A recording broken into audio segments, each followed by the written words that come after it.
Palantir, what is going on with it? Why won't it stop just going up and up and up? Should you buy it?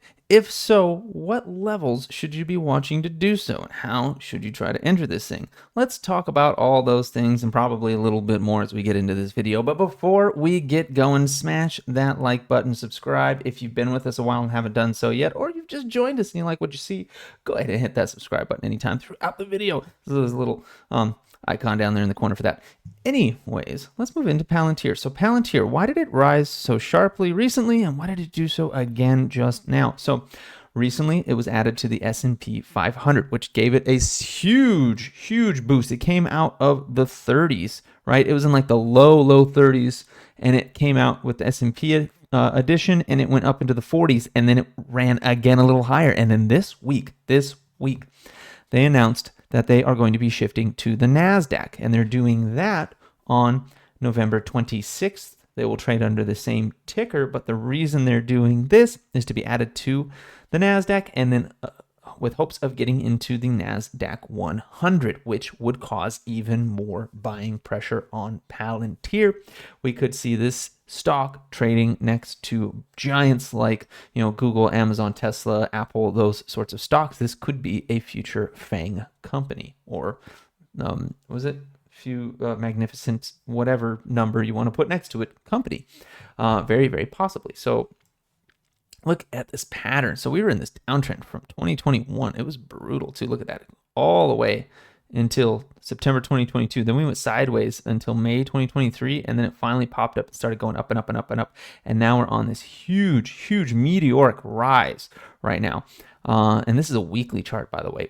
Huge meteoric rise. Look at that, 40% candle in 1 week last week. That is insane. This week was a 12.64% candle. These are like crypto moves on this stock. It is insane. So what am I looking for? What is a level I want to see? So one, possibly 44. Okay, I might want to see 44 retest. We may or may not get that. Okay, we may or may not get that specifically, but that's the area I would be looking for. Now, right now, if I do a fib, let's run a fib from the bottom right here of this big candle, which was the local lows, believe it or not, which is at 40 something.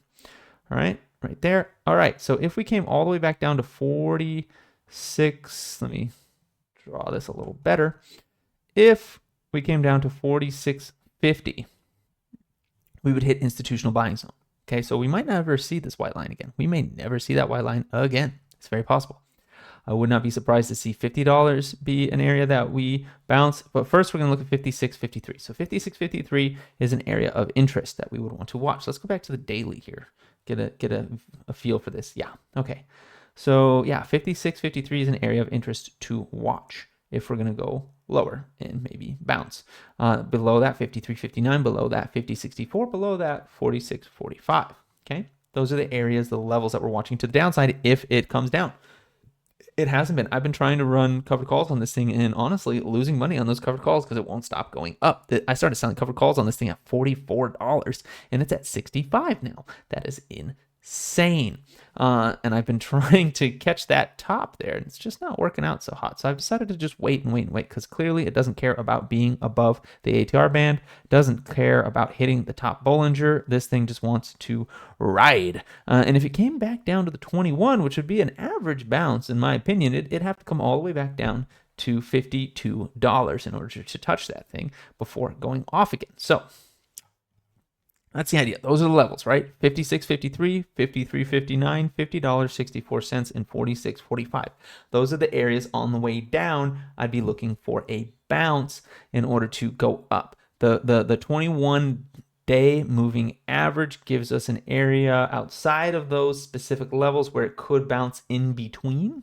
But I would be looking at those fib levels. I would be looking for the intersection of the 21-day moving average and a fib level, probably somewhere between $50 and $53 in order to catch that dip on Palantir if it ever does give us a dip. It hasn't really given us almost any dip. It's given us sideways action, but like almost no dips this whole run up since August 5th. It's just been on an absolute tear. Even these dips are like tiny little moves down. Like, look at this. It was like, what was that? That was like the biggest one, and it was 13%, but like, It was from $33 to $29. It's like nothing in terms of how far it moved up. So that is nuts. This thing is a crazy on fire company. I think it is going to be $1 trillion company before too long, which would currently, right, I'd be like a 5x from where it currently is, maybe a little more. I think it's probably like what, $175 billion company right now. I wouldn't be surprised to see this thing trading at $1 trillion in like 2 years, maybe 3. Would not surprise me at all to see this thing 5x from where it currently is over time. Now, that's going to be a patient wait for that one. This is not like some of the other things I talk about here. This one is a long-term wait to get that type of move out of it. Now, I'm super surprised. I thought to get where I am now on it would be a long-term wait. I'm almost up 200% on my Palantir shares since I got in around $23. And I really thought getting here would be a much longer wait. I thought I'd be waiting it well into 2025 for this move. So what could come next is, I mean, who knows? I mean, all the stocks I'm looking at right now are severely overshooting any of my expectations, to be honest. So what can you do to try to get into the stock at a desirable level? So one thing that I do occasionally, and you know, because if you watch this channel, is I like to sell puts. So if I come over here to my Webull desktop app here, and I'm on 30 days out, well, 35 days, December 20th. If I were to sell a put on this, a $60 put, but like, let's say I'd be willing to pick it up at $60, you'd get between $242 and $252 in order to sell that put. And that would be trading at a delta of 26, which means that you would have a 73.1 something percent chance of that being a successful put between now and December 20th. Basically, the market doesn't think that there is a very good chance at all of Palantir going beneath $60 between now and the end of December, and you could collect $200 if you believe the same thing.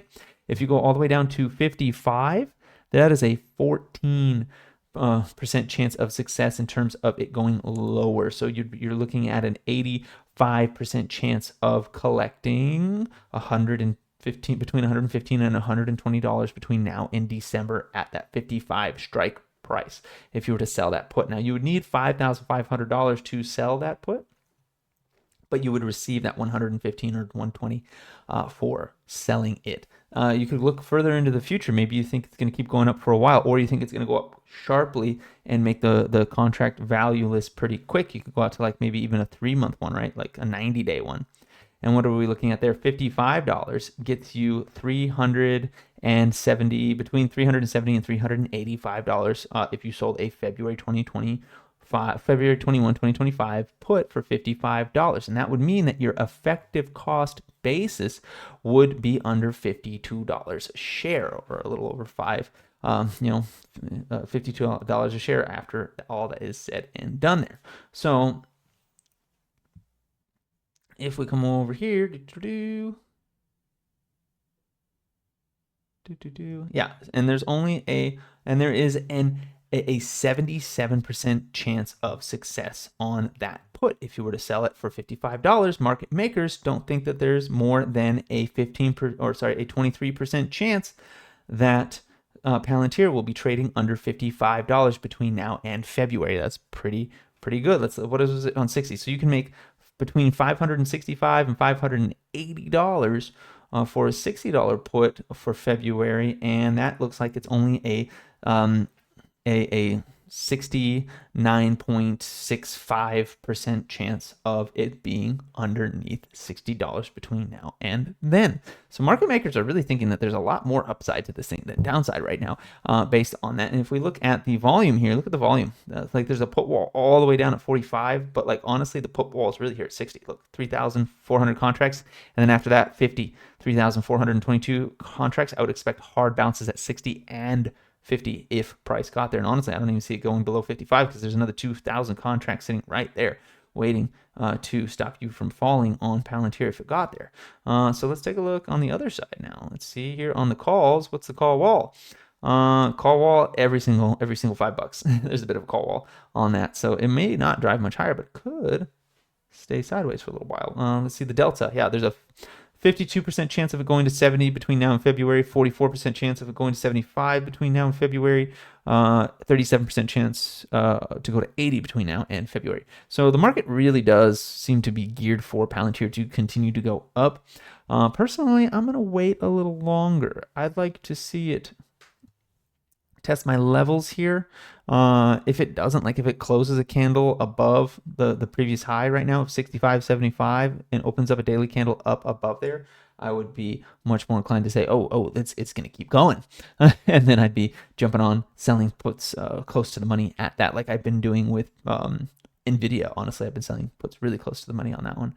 As it crawls up, I might start doing the same with Palantir to collect money with lower capital provided to it. But anyways, that is Palantir. I'm watching this thing close. I want to see it. I want to see it come back within the top ATR band, which is at 58.15 right now. But with the addition to trading on the Nasdaq here starting November 26th, I mean, we might not see it do much of a dive. There's a lot of room for it to come down if it does. And I would be watching this 382 right here, this 56.53. I'd be watching that level pretty strongly to see if it gets a bounce there. If it gets a bounce there, I'd be convinced that it's probably going to go higher, to be honest. Anyways, that's all I've got for you today. Please like, comment, subscribe, share this video. Check out the Trade Cave store, link in the description, as well as the channel bio. Don't forget about the sticker shop. That link is also there, and have a profitable day.